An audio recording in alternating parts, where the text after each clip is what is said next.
to Midnight Screening. I am your host. No, I did it wrong. You threw me off, Andrew.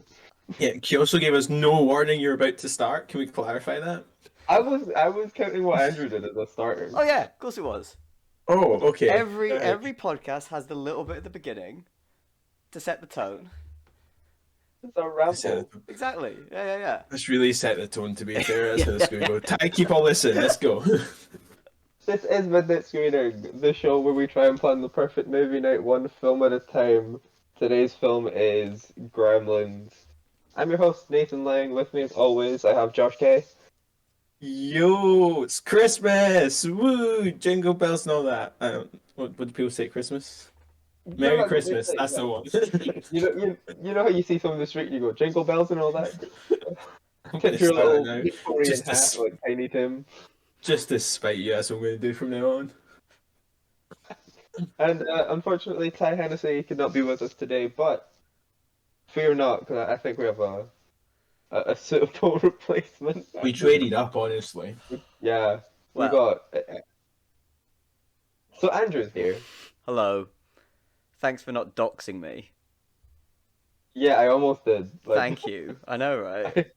I was close. And you traded up in terms of guest quality, traded down in terms of height though. So yeah. Which is impressive, because Ty's already pretty I short. know, right? Yeah. I was gonna say the same thing. And the best thing is Ty still doing the editing on this. Yeah. Perfect. Now's the time we're getting all the jokes. Yeah, this episode might be like a minute long. Let's see that. All this hard work. I know. I had to watch a whole film for this podcast. Do you know how much time that took me? Oh no, not Roughly a whole an hour and film. 46 minutes. Josh, it only took you 15 episodes to figure out what we do for the show. Oh, Josh, you and Ty will now be tied on number of episodes. Yeah, for now. I'm going to beat him, though. Like, I don't think he realizes that. He's going to be miss more. I'm not. Like, it's now my goal to just be better than Ty, and I think I've already succeeded, but now I need to be better in numbers What you well, gotta do? so What you Ty- gotta do is you've gotta just right. Right, Stalin. Okay. So Stalin, he was the he was the general secretary of the USSR, and what that originally meant is he was literally the secretary, and the reason he got power was by just not telling his enemies when there were meetings, so they just didn't show up. So you've got to do the same. You've got to become the general secretary of Midnight Screening by becoming the secretary, but just not letting Ty know when there's episodes. So eventually I can also not tell Nathan, and then just record some solo Exactly. podcasts and be the owner of Midnight Yes. Screening. Yes. I'm in. Every episode is about zombievers from now on. It's an hour of Josh talking about zombievers. I think I could get about 10 podcasts out of that. Perfect podcast. Based on how our recording went for that episode, I think you're right. Oh, I'm just going to tangents the whole time. I love that film. I want to watch that film again. That's my night, sorry. Anyway, we've already done that film. We're doing Gremlins today. Oh yeah, sorry, yeah, Have we from the USSR to established Gremlins. Christmas special. Well, I said Merry Christmas and all Yeah. that. You did say Jingle Bells early. Yeah. Famous So- Christmas greeting. Yeah, in the intro we probably should have said Merry Christmas, everyone. Merry all the Christmas, team. everyone. What? Yeah. Just like that. Perfect enthusiasm levels. Love it. Yeah. Good, happy holidays and etc. I'm gonna be honest right now, guys. Last year we did Die Hard for our Christmas Mhm. special. This year we've done Gremlins. Yes. So we have now done both options. And we've already done Nightmare Before Christmas as our We Halloween didn't do it special. before Christmas last episode. I'm excited to start planning next Christmas because I don't know what to do next. Die Hard 2, Luckily, then yeah, I was gonna say, luckily Gremlins we have 2. sequels. Yeah. That's true. We could have Doctor and Gremlins too. Tim Burton's Batman Returns. That's set at Christmas time. It's a Christmas movie. Um, Iron Man 3. He says Merry Christmas in it. There's a lot of Christmas in Iron Man 3 from memory. I've seen it like twice. Yeah, we have options. We do. We'll think of some. There's some weird movies that are I'm Christmas telling movies. you, The Princess Bride. At some point, I think we have to, just because you're now obsessed with the fact that Princess Bride is a Christmas movie. Yep, I was in a quiz the other day, and he said it was like we had to give different answers. Like, so we get given topics, and we had to give different answers. And everyone tried to argue with me about Christmas Bride. Then I showed them the starting clip to Princess Bride. They agreed with me because it's a Christmas film. How do you define Christmas film? A movie that's set during Christmas time. Exclusively set during Christmas time? Well, at least there's at least got to be a portion set at Christmas time. I would say majority. Because, like, if it's just Yeah. a Christmas scene, like Harry Potter has Christmas scenes, right? Also a It does, good but point. there's also Halloween scenes in it, and Yeah. like New Year's and the summer. There's not That's a holiday true. for summer. Okay, yeah. Let's go with majority Christmas Yeah. time Do set. you know what movie is it? Rocky 4! That's set at Oh, Christmas. here. That's a good point. You are not wrong. I'm noting that down. Rocky 4. We won't do 1, 2, or 3. We'll just jump straight to 4. Yeah, we've never jumped straight to a sequel before. It's because it'd be dumb. But again, this will Well, podcast we getting could do- done, so. I feel like we could skip Troll and go straight to Troll 2. But, Yeah, that's probably a good shout. because Troll is really boring and Troll 2 is one of the funniest movies ever made. Do you know what else is a funny movie? I'm trying this. Try to segue into Gremlins here. Yeah, Gremlins. I'm curious with our panel here. How many times have each of us seen this movie? Oh, I'm I probably sitting about half a dozen. yeah, so overall. probably 5 or 6 times in total. Okay, that to be fair, that's quite a lot for one movie for most Yeah. people. Yeah. I've seen Gremlins at least 21 times. Yep. Okay. It's I feel like I need to justified. check. Nathan, do you know there are other films? I do now. I don't think I did when I was 15. There was a time, I've explained in bits and pieces my supervillain origin that led me to hosting this show, on the show. But yeah, there was a time where I didn't have, like, Netflix and things existed. I didn't have them. I had like 20 Blu-rays and DVDs, like just a small collection, and that's what I watched all the time. And Gremlins was one of them, and I watched it. I mean, Which is if you're gonna have sorry. a small collection of DVDs, like at least you picked a good one. Is it my small collection from early high school was like it's probably more impressive than my big collection now because my big collection now is full of crap. I mean- think I had like I had Gremlins, I had Shaun of the Dead, I had The Social Network, I had Zombieland. I had a small collection as a teenager, and so the film I watched all the time was Star Wars Episode 2. Two. Just Episode 2. None of the other ones. Just 2. That's. Yeah. I both have a lot of questions, but also none. Because like I kind of get it. I get how that's a movie that you, like a younger you, would love. It's just a funny movie to be obsessed. Do you want us to just kind of move along? Yeah, if we could move past that shameful moment Okay. of my history. I mean, if it makes you feel better, one of the movies I watched repeating kid was the stage recording of the musical Cats. So much so. Oh no, wait, it gets so much better. So much so that I wore out our VHS copy, and my mum Oh. had to buy a second. That's impressive. Wow. Josh, I'm gonna tell you now, the 2019 movie Cats has been right at the top of the midnight screening list ever since you told me that. Thank you for not inviting me on for that episode. I really well, appreciate it. Little behind the scenes thing. Previous guest on the show, VR Studs, did message us. He's down basically for whenever we want him to come back on, as long as it's a bad movie. So I want to call his bluff and make him watch Cats. I mean, no, Cats is good. I've refused to watch the new one. I'll be honest. I've straight up refused. But I think it's going to be great for all the wrong reasons. But it's going to be a bad movie. It's just going to look haunting and give nightmares. I can't. Do you know what wait. else gives nightmares though? The horror film Gremlins from 1984. It actually does. To finish well, not finish. To connect to my story of my historical love of Gremlins. I first saw this movie when I was 6, I want to say.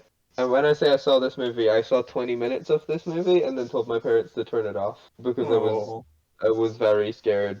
And then I genuinely think because I somehow like I knew it was a Christmas movie, you know, like I got that much, and I knew my parents liked it and said it was funny, and I didn't get that at all because it was scary. So because again I had the DVD, like he bought me the DVD, I had it, I didn't finish it, and then I think every year from about the ages of like 6 to 10, I like attempted to watch it again at Christmas. Okay. Just like by myself in my room, I'd put it on, get a little further through, and then turn it off until like yeah, so like 10 or 11, and I watched the whole thing, and then it was my favorite movie for. I think it was like I genuinely because I was too young to have seen like any of the like creature features. It's like slightly parodying, so I didn't get the joke. you were just scared of the little gremlins that would come and You know get what I you. mean? Yeah, like without the like context of the actual like joke of the movie. It's the movie where people just get murdered by little goblin men. I mean, that is true. I can't say And I've that's ever watched scary. Gremlins and been like, ah, it's so scary though, because it's just a bit daft. Well, yeah, like I know that now. It was very little. Well, that is something Oh, that surprised me rewatching it. Is because everyone remembers the final act and Yeah. just it being completely over the top. But it is a very, very effective horror film. Like the scenes in the school and that scene just before it goes over the top, where it's the mum walking around the house and she's in the kitchen. It's a Oh, really good horror film. it's brilliant. Like it Yeah, with just hits the all the gremlins like beats. shadow on the wall. Yeah, yeah, horrible little creatures. And then they start Yeah. driving a Kentucky Harvester, and and it goes a little off the rails. Because Andrew, we've spoken about this movie once before. I Yes, think because I was planning our Christmas special. yes. Um, I'm asking your opinions. But I'm sure I've mentioned you before. My love of this movie comes from the fact that like the screenplay and the direction of it almost play against each other. Yep. So the first half is written almost like written as a really tense like there's a lot of mystery and intrigue in Yeah. it, but it's shot like it's shot like Home Alone. Like it's just a fun Yes. Yes. Christmas Exactly. movie. It's funny. There's a lot, and then it swaps over. The screenplay starts to like get sillier, and then Joe Dante decides to start filming a horror movie. Like Because even yeah, like even mm, just that first scene where you have the little town center and everything's nice and the Christmas music is playing, it is there's still this feeling somewhere that something isn't right. Like throughout the entire first two acts, no matter when it's being the most sweet, adorable, lovely little Christmas film, you just have this constant feeling that something's not quite right. yeah, there's Something's something going off. wrong.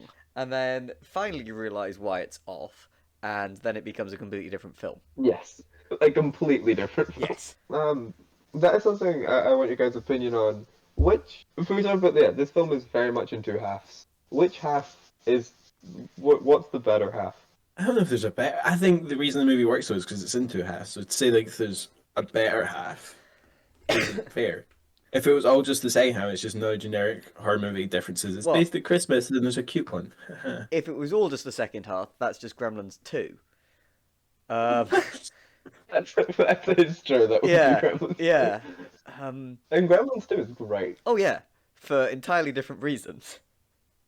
Yeah, Um, no, we'll get it's there eventually. yeah. It's it's like this film is a lot like Home Alone, or a lot like, or even something like The Lady Killers, where when you are thinking back on Home Alone or The Lady Killers, all you remember about Home Alone is Macaulay Culkin defending his house against the burglars. And all you remember in Lady Killers is when they try and kill the lady. Sorry, spoilers. For I'm a sure people figured that out from the yeah, title. yeah, from a film from 1955. Yeah, I think the grace period is past. I think you're Yeah. good. But again, all you don't remember Macaulay Culkin going to church or going shopping. You just remember Macaulay Culkin trying to, throwing that paint can in that guy's face. Yeah, trying to essentially kill two Yeah, burglars. Like he and was a lethal. Gremlins is, I find, a lot like that too. When you remember it, when you actually look at the running time, the amount of time that is spent on like the Gremlins just running around causing chaos and having fun, it's a surprisingly low amount. Yeah, But that is the bit that sticks in your mind so much better than so much of the first two acts.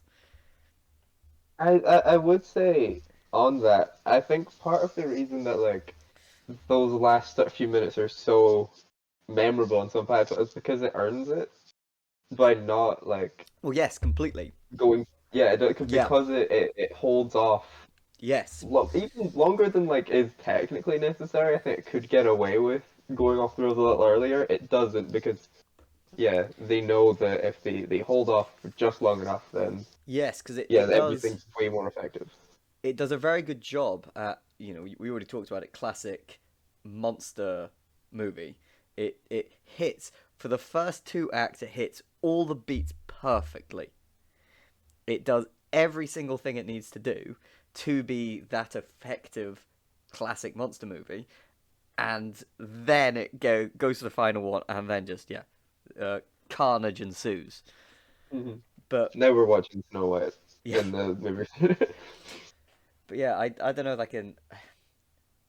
Again, I agree that you can't pick a half that is better at the film because the second is only so great because the first, I suppose, built it up so well.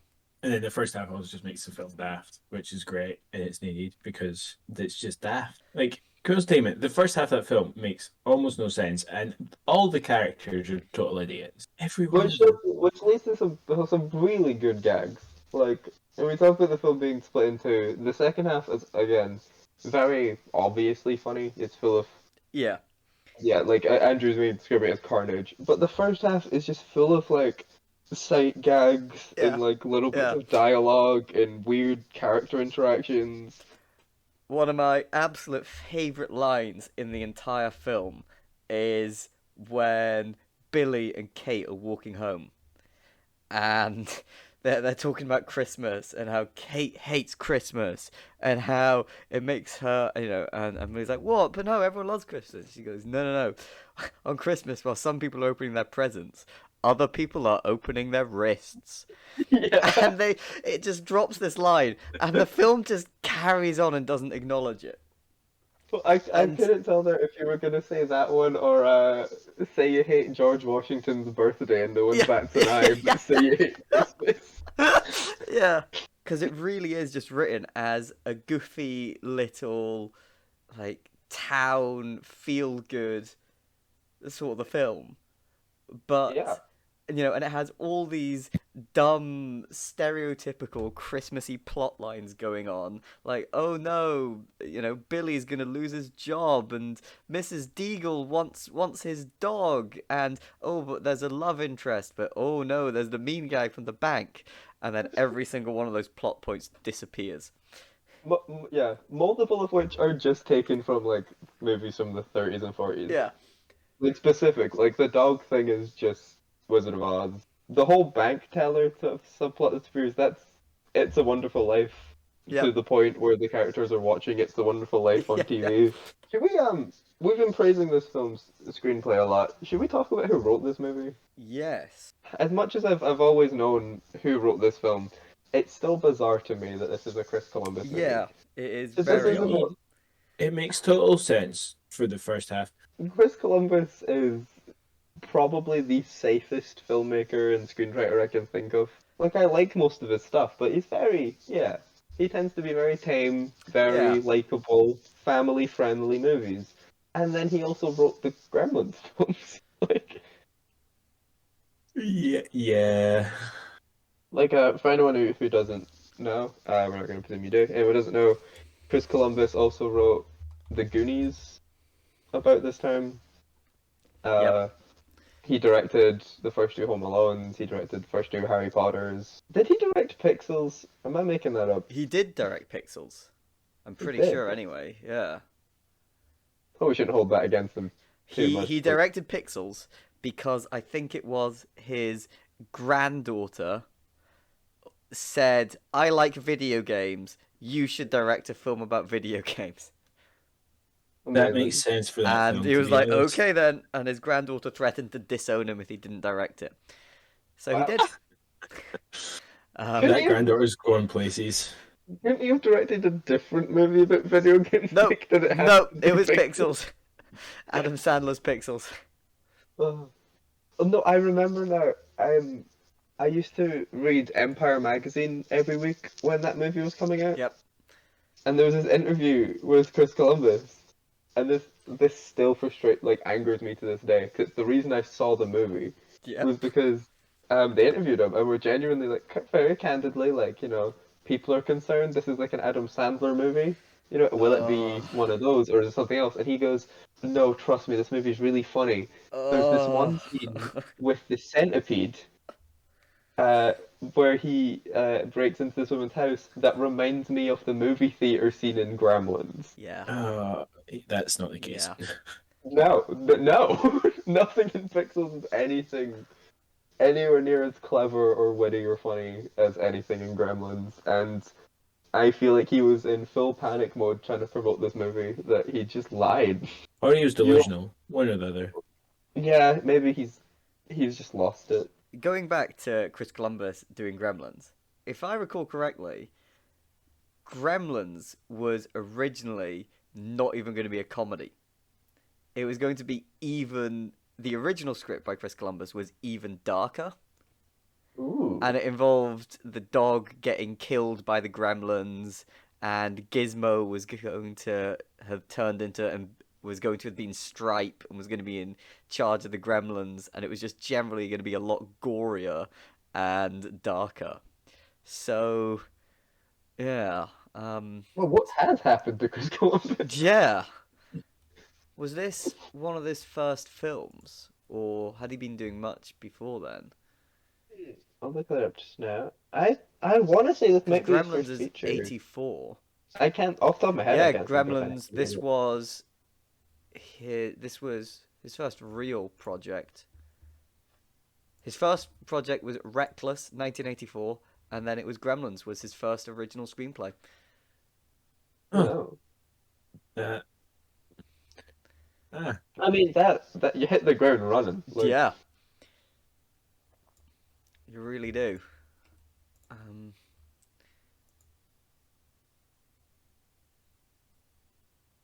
And then, stop running pretty quick. He's more of a sprinter than a marathon guy, apparently.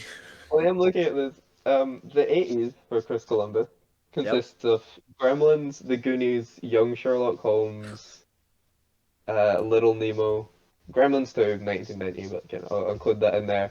And then if I scroll up to now, he's done one movie this decade Okay. in terms of screenwriting, The Christmas Chronicles Part 2, Ooh. with Kurt Russell as Santa Claus. Must be a masterpiece then.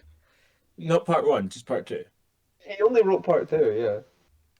Oh, he He directed also part two directed, as well. he directed Part 2, yeah. He Oh. didn't have any involvement from what I can see in Part 1. Did Kurt Russell have any involvement in part one? I also just, for Andrew's sake, I just want to point out that Mrs. Claus in those movies is played by Goldie Hawn. Just because it's becoming clear to me you don't know what the Christmas Chronicles is, so I Never just seen want them. you to know that. Nope. Never seen them. Have no intentions of watching them anytime soon. Yeah, don't. Um, I think we've made our point with Chris Columbus here. So should we move on to the other person that makes Go for it. makes Gremlins what it is, and take that? If we're talking about the direction plays against the screenplay purposefully, then I feel like we have to talk about Joe Dante for a minute Oh, I here. was thinking Steven Spielberg, but okay. I thought you were going Steven as well. Well, we can do that one too. I'm No, more than strong I enough was, to. I Don't was, worry. I was joking. Let's actually do Joe Dante. I don't actually think there's anything exciting to talk about with Spielberg in this film. Like It's I've got one the thing, but it's only, more yeah, trivia. Yeah. the only thing of note is that he liked it, so therefore put his name on it. Yeah, That's it. But that's the power, like the amount of power Steven Spielberg yeah, had back in the 80s, especially, is he could just get anything made, like including this nonsense. yeah. But you're right. We should definitely talk about the fact that the guy that directed Gremlins is also the same guy that directed Looney Tunes back in yeah, action. yeah. Yes, Joe Dante. I'm genuinely excited right now. Is the greatest filmmaker ever to almost exclusively work in bad movies. Like, I don't You know know about. about bad No, movies. no, he's I, made some good films. he's made some fantastic movies. Don't get me wrong. I mean, we're literally Gremlins right now. Yeah, Um, but there's a point. I'm looking at IMDb again. There's a point around sort of the late '90s into the early 2000s where almost everything Joe Dante makes yes. has this air of like restraint to it. Well, that's something that I actually picked up on this when I was talking about films with another friend. In that there's something about those classic 70s and 80s directors. Almost all of them suddenly just hit a wall late 90s, early 2000s, and just start making trash. Like so few of those classic directors managed to transfer, leaving the mid 90s. Do you know what? Top of my head, I can't think of anyone that did do it well, actually. Because I mean, John Um, Carpenter did the exact same thing, right? oh yeah, John Carpenter maybe even worse than Joe Oh Dante, yeah. Um, because you've got like what vampires and you've got uh, Ghosts of Ghosts of Mars. Mars. Yeah. Oh, yeah. Like again, By that point, Wes Craven was just doing exactly. scream Wes sequels, which was a Craven good idea for him. died. Toby Hooper had nothing good at that point. Yeah. Yeah, all these classic horror movie directors just, for some reason, as soon as the mid 90s came around, they all just forgot how to make films. I think there's something about those names are big enough that like they can sell a movie on poster Yeah. name recognition that there was enough studio shit to be like, we can make money on this thing provided no one complains about the content of the movie. Yeah. So we've got to like rein you back in. That's I mean, we talked about Looney Tunes back in action. That is a movie that is constantly trying to be really funny and then having its punchlines just cut like in editing. Yeah. Like it's such an awkward movie, and you can tell it's because like it's being held at gunpoint not to be funny. That film, I'm pretty sure, has notorious studio interference in the making of that one. Yeah, and like you can feel it Yeah. while watching it. It's such a frustrating film. Such a frustrating film with such great talent involved in it. Yeah. Yeah. I mean, Brendan Fraser in the lead role of a Joe Dante movie should be incredible. It's not. It's awful. Yeah. It's an I don't awful know why you movie. are smack talking Looney Tunes back in action. Like I think that is one of the greatest films in existence. But But Funny, well, not talking. even this Looney Tunes movie, and there's not really good Looney Tunes movies. Well, again, sort of just going on that is sort of that's the best. But sort of thinking of Looney Tunes is the best way of describing like all of Joe Dante's films. Is that all his films feel like cartoons. Yeah, Like he has this incredible way of portraying this again carnage that can usually only be done in a cartoon, but bringing it into the real world, and he just yeah, does it so well. and you can feel that like particularly Looney Tunes actually, you can feel that classic Looney Tunes influence in a lot of his work. Yeah, Particularly with Gremlins, there's some like the way the violence is treated in Gremlins is just so like Warner Brothers short There, style. there are several points in that film where where hammers get hit on head and there's enormous bonk sounds. There are, I think it's Gremlins 2 where one of the gremlins gets hit on the head and tweeting bird noises appear. Yeah, I think it happens in the first one as well. Because it Yes. happens with Stripe when he hits his head in the before they Yes, open so the it sunroof. does. Yeah. Yeah. Um, yeah, there's loads of stuff. Even just like one of my favorite shots in cinema history when Mrs. Deagle opens the door to yell at the carolers, and then it's the Gremlins, and they're wearing like little earmuffs and Yep, yep, scarves. Like that's just like that's a Bugs Bunny bit yeah, right there. yep, Um, absolutely. until they murder an old woman. But well, no, because they kill her in the goofiest fashion in the whole world by Death send by chairlift. yeah chairlift that goes flying out a window, That's which again so good. is It's so funny. yeah again it's an Um, almost Bugs Bunny way of killing someone. yeah, no, you're right. But going back, There's something. Oh no, you I go was gonna go. say you were talking about Joe Dante and how What? it feels like all his films he's the best director to only ever do like bad films.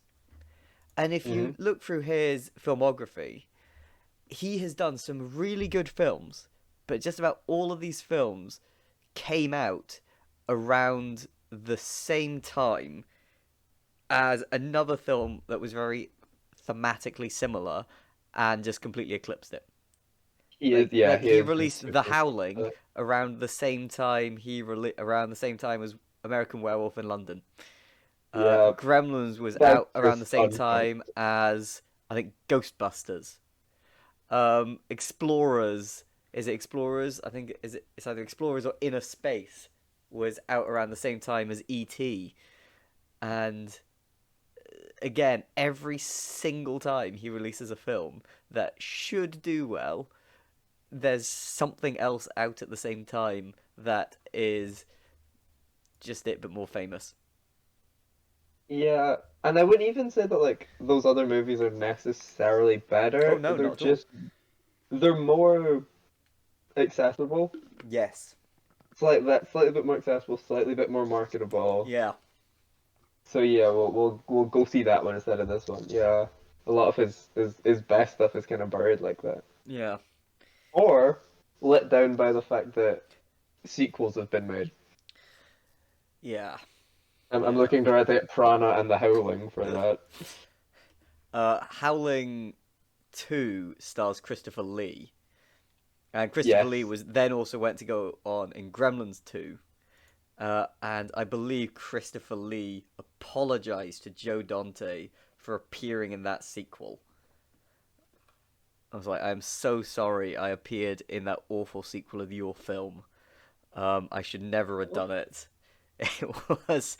It was, it was bad, and so they got on fine on Gremlins 2. That's great. I love that. I also love the fact he felt the need to apologize on set. Yeah, yeah, Like, as if he was somehow still holding a grudge and cast him in the movie. yep. Did you guys know that Joe Dante directed 2 episodes of Police Squad? I did, yes. Unfortunately, they are the two worst episodes of Police Squad. Oh. But you Aw. can tell they're Joe Dante episodes because both of them star Dick Miller. Yeah. Oh. Should we talk about Dick Miller for a bit? Oh, I mean, how can we not? I feel like we have. He has a decent sized role in Gremlins, Yeah, yeah, yeah. which can't be said about Dick Miller in most films Dick Miller's in. Yep. But then again, he is in over 200 films, so. Yes. Yeah, and how many films have you been in, Nathan? Exactly. 3. Okay, Been in well, 3 films. They're not good, but I've been in them. Okay, quick guess. What is the in the space of the year? What is the most amount of films that Dick Miller was in? Oh, in the space of 1 year. Yeah. Yep.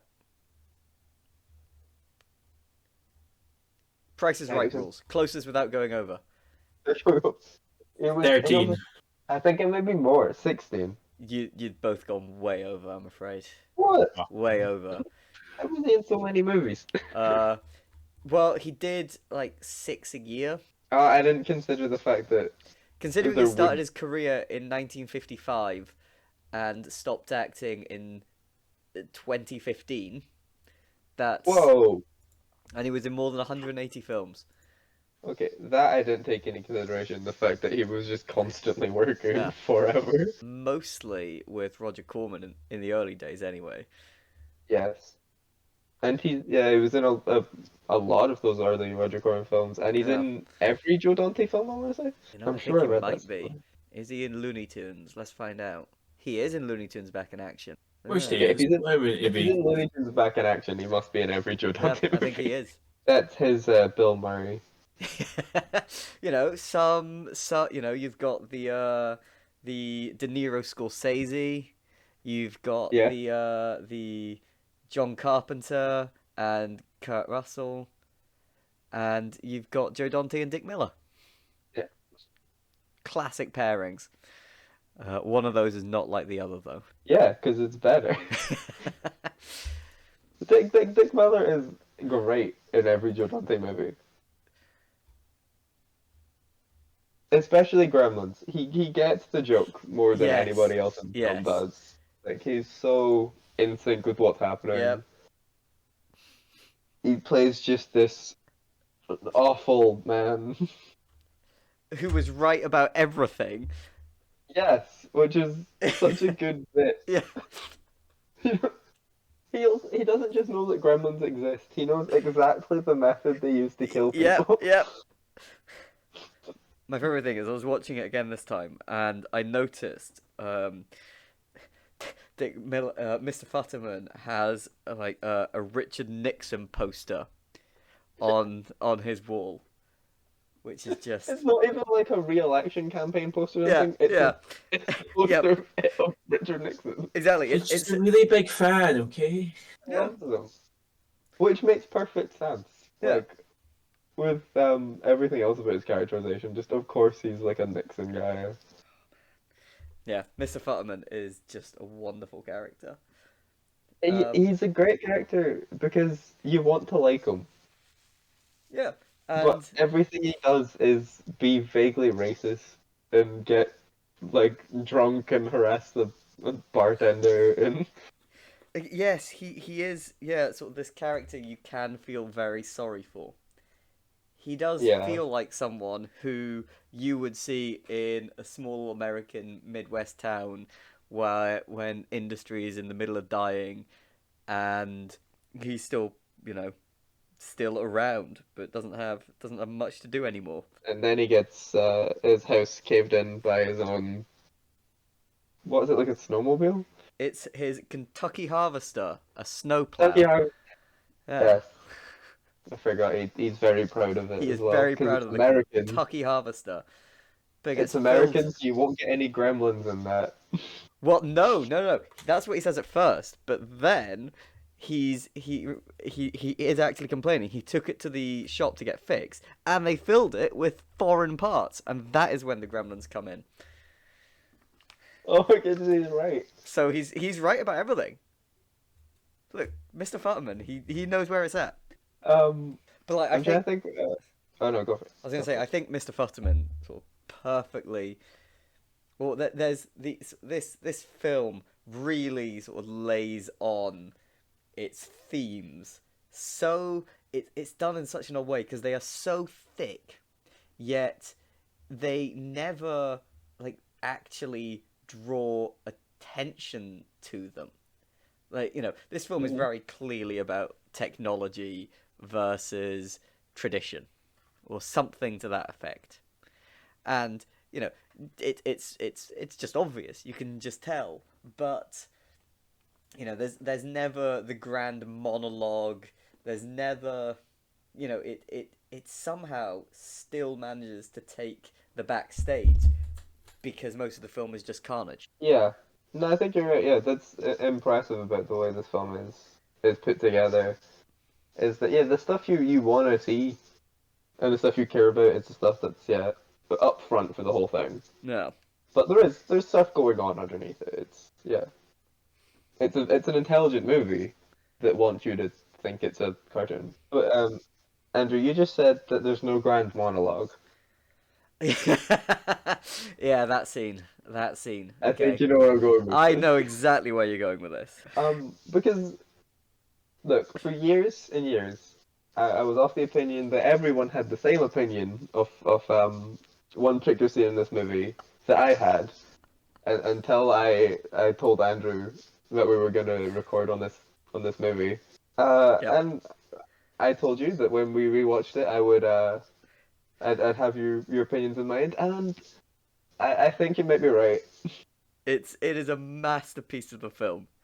It honestly, it's just so obviously the film. The scene is the where Kate reveals why she hates Christmas so much. Oh, And they are Especially they are in this bank, and she starts giving this emotional story about how her dad fell down the chimney and broke his neck, and how they're spending days worrying about where he is. And it is honestly, I think that scene is just masterful. It is so funny, so funny.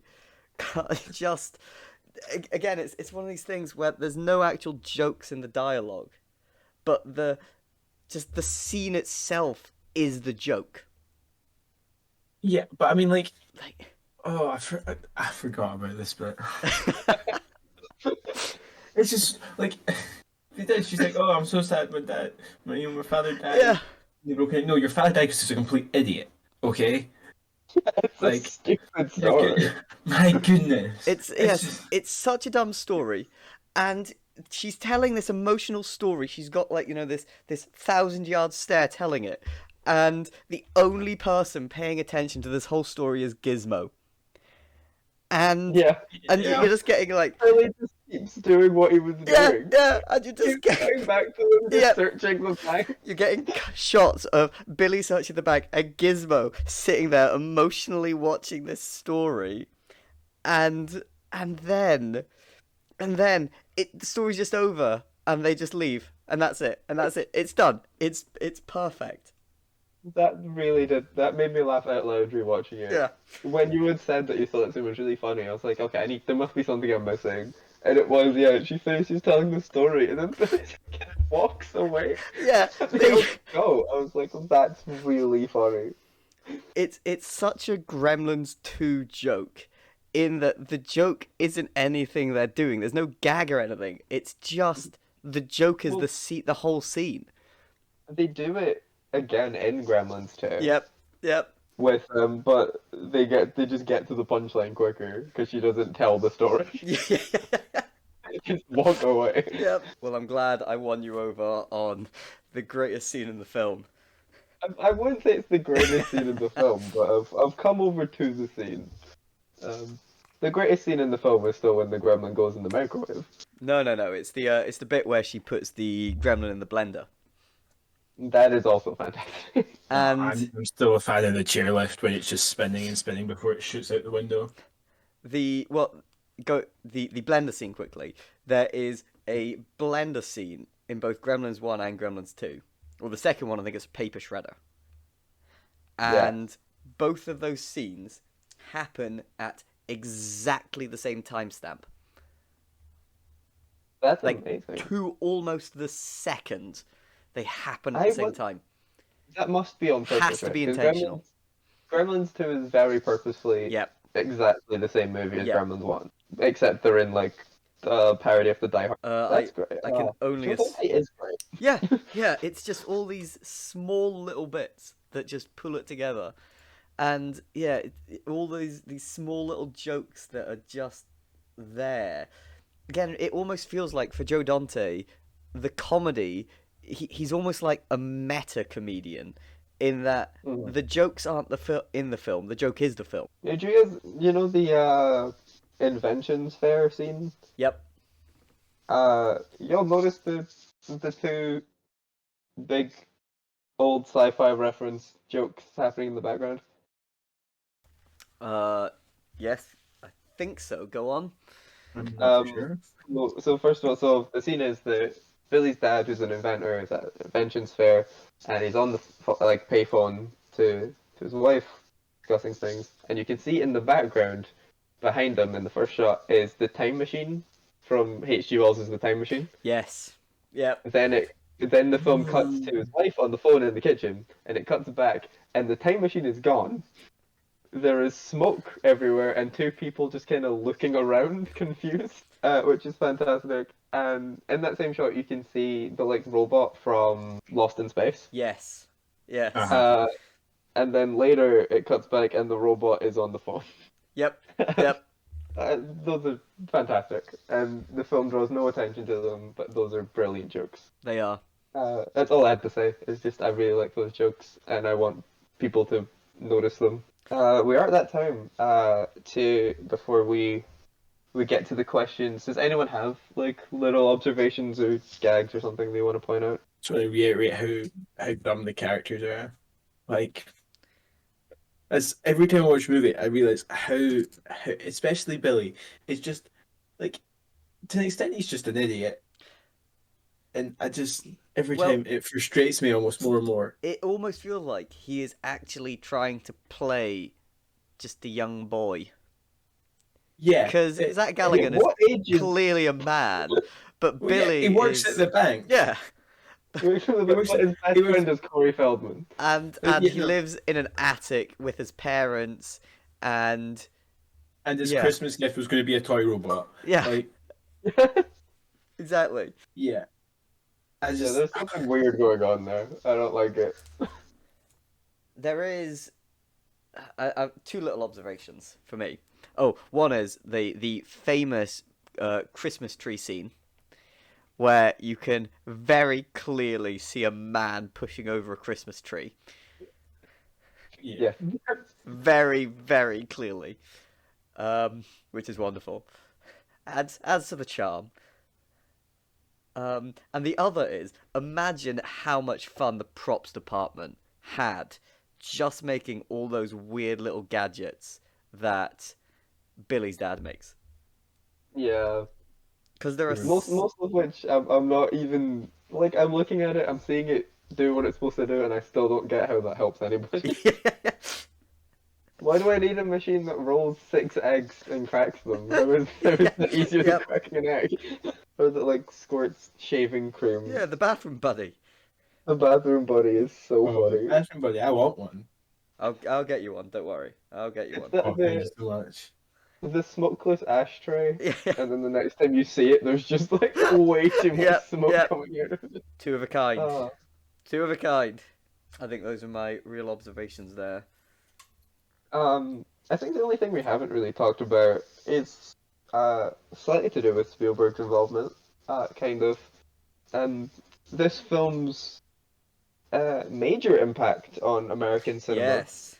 not being its influence on other filmmakers, Yep. not being any of the actors, but being that it was so horrific that they added a whole new age rating Yes. to the Yeah. MPAA system. I believe it says 84. It's the same year as Temple of Doom. Another Amblin production. Yep. And yeah, those movies are family friendly enough that it would have been ridiculous to give them R ratings. So they gave them PG ratings, Yes. which most people would consider to mean children. Just it's a children's movie. Which technically it doesn't mean, but it does. So yeah, after scarring hundreds and hundreds of children across the US, the US now has a PG-13 rating for movies like this. Good job, Gremlins. You did it. Which I mean, most of our listeners are in the UK. That's basically our like 12A thing. Yes, I think so. Putting that little extra bit at the end of it basically means that the rating system is going. We don't really know, so if your kid gets like terrified, that's your fault. Well, Gremlins in the UK is actually rated 15. It is, yeah. Yeah. I think that's a recent re-rating after the Oh, PBSC okay. like changed their rules. They did it with quite a few things, but then some changed the other way. I think Jaws has gone up and then back down again. Okay. I think Jaws went like PG 15, 12. The system is ridiculous and stupid and doesn't make any sense anyway. So I've written a whole essay about how much I hate the BBFC. So I'm gonna stop here before I go on a whole new hours worth of rant.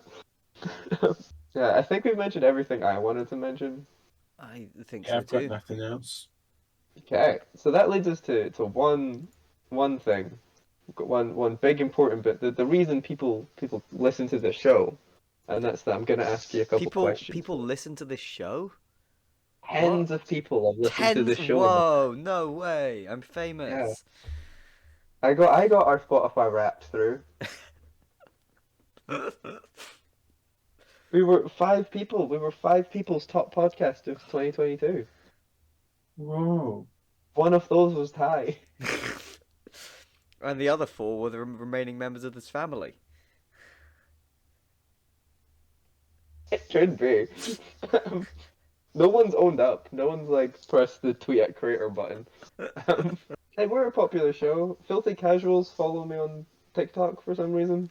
Oh, Um, Greg Sestero tweeted me once. look at you That's go. true. Yeah, he doesn't talk to me anymore, but he did for a day. Oh, that's nice. And that was the greatest day of Nathan's life. It He was finally felt loved. no, I thought I could finally get Greg Sestero on the podcast. Um, what are we doing? Questions. It's question Yes. time, right? Questions. So for Andrew's sake and for the sake of people listening, if this is your first time, or just the first time you've endured a whole episode, thanks. It could be the case. Um, we always wrap up the show with two questions. We just decide between us if the movie is just a good movie in general. Is it worth watching? And secondly, more importantly, is it a midnight screening? Is this being added to our way too long movie night list? So we'll start with Josh. Movie week. Josh, yeah, at this stage. Josh, is Gremlins a good movie? Yeah. I feel like I can't just explain that all throughout the podcast. Yeah, it's a good movie. Go watch it. It's daft. It's fun. It's terrifying technically to some. It's just one of those films that everyone should watch because it's such a iconic piece of cinematography that why haven't you watched it at this point? I think that's fair. Andrew, is Yes. Gremlins a good movie? Yep, Right. that's Don't what need I to was say anything expecting. else. And Nathan, after about 21 times viewing, do you think it's still a good movie? Yeah, Is it worth that yeah, 20-second course. viewing? I adored it on my 22nd viewing. There will be several more. Of course I there love will this be. film. Uh, anyway, that bit's just so we can count as a film review podcast. This is the Oh, important bit. yes. Josh, is this a midnight screening? Oh, that's a good question. Yeah, I definitely say so. It's one of those ones you can throw on during your way to a movie night that you can have a laugh with. Everyone's seen it probably as well. So it's like you're not exactly having to pay too much attention like watching it. You can have laugh at the dumb gags, you can talk through it, and you can shout at the dumb characters, and then all cuddle up together and make sure baby Nathan doesn't get scared. But yeah, I think it's definitely something you can watch in a midnight screening. Andrew, is this a midnight screening? I would agree with Josh there. I think, yes, it is probably something you could watch. And, there are plenty of scenes where you can get up and, go to the toilet and get a drink. But it would certainly be fun to watch as a large group. And what about you, Nathan? Do you think There there's no was tie still to a pause between there them? as if you were like battling with Ty. He's not here. I was. No one else is gonna do it. Yeah, I think Josh, you're actually gonna nail that there. I think this would be really fun. The movie's like super uncomplicated. I think that helps with film night movies, midnight screenings. That like, if it doesn't have a plot, I need to be paying really close attention to. That's great. It's so quotable, you know, which also helps. And Christmas. Yeah, Christmas. It's a Christmassy midnight movie that most people have seen, and there's not a lot of those. Correction, there are 2 of those. So Yep. can't wait for next year. Here, I love it when Ty's not here. No one's sharing terrible points about why it's not midnight screening. Actually, I don't think this is a midnight screening because most of the film takes place during the day. Perfect Ty impression. Which was a perfect. Thank you, Ty. What a very good point there. I think that was very. You're Ben Shapiro. That was great. Yep. Ty, Ben Shapiro, what's the difference? Remember, he's editing this. Yeah, Exactly. Sorry, Ty. He will hear you say that. I'm actually curious. I might go through the episodes we've done so far and see which one of us has disagreed on it being a midnight screening the most. Aye. I think not? I think a spreadsheet is in order here. Whoa. That doesn't. I might end up doing that. Unnecessary amounts of stats. That makes every podcast better. It does. It helps us know what's going on, you know, and it helps me pick movies I can torture Josh and Ty with. Yeah, that's true. I've been too nice to you two recently. Who nice? You mean the last 2? You're doing That's- Holmes yeah, and we've been Watson speaking again. Oh, Andrew, don't. Have you heard of Till Death Do Us Part? I have not. It's a fantastic podcast. They release 1 episode a year. Oh no, you've told me about this. And Yeah. once a year they get together to review Paul Blart Mall Cop 2. Oh, And they've done it since like 2015. They just uploaded their Perfect. 2022 episode. So yeah, maybe we should do that with Holmes and Watson. No, I refuse. See if I can keep friends at all. I'm not ever going to do that. That film will never be watched again by my I don't want eyes. to do that either. I think I said in the episode it took me like 3 sittings to finish that movie. Yeah, I fell asleep twice. Just Horrifically bad. But yeah, these last 2 have been really nice to you. But I think you're great. getting I away wait with for it. January. I think you're getting away with it because the next few episodes are out of my control because we've got some guest episodes coming. Oh yes, that's fine. Then.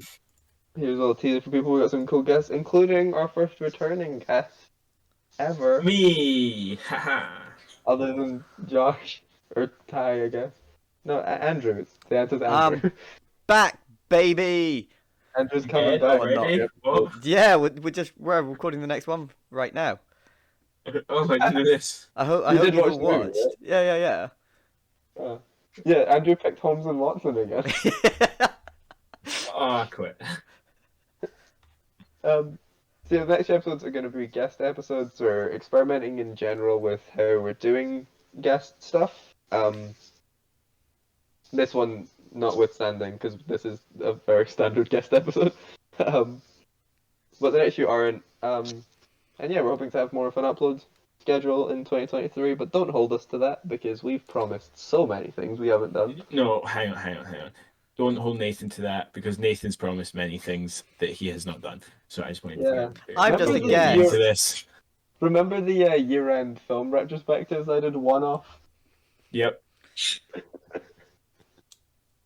I just don't want to be roped into your failures. So. My lies. Yeah, stay tuned for some guest episodes and for the year-end list. What now episode that we'll be recording in a couple months. Wait, what? We're deliberately doing it late because that way we can see more movies. I didn't know this. Well, you know we're doing one. Did I? You do now. We're not doing it till February. Don't worry about it. But I've watched no films this year. Watch 0 films. 0. None. I've seen a single movie all year. You tell me you didn't watch Pentatonics Around the World for the Holidays? Oh, well, obviously I watched that, but come on, who didn't? It was in a big event. This is the longest end of show. Yes. we've ever- Goodbye. That's the show. See you later.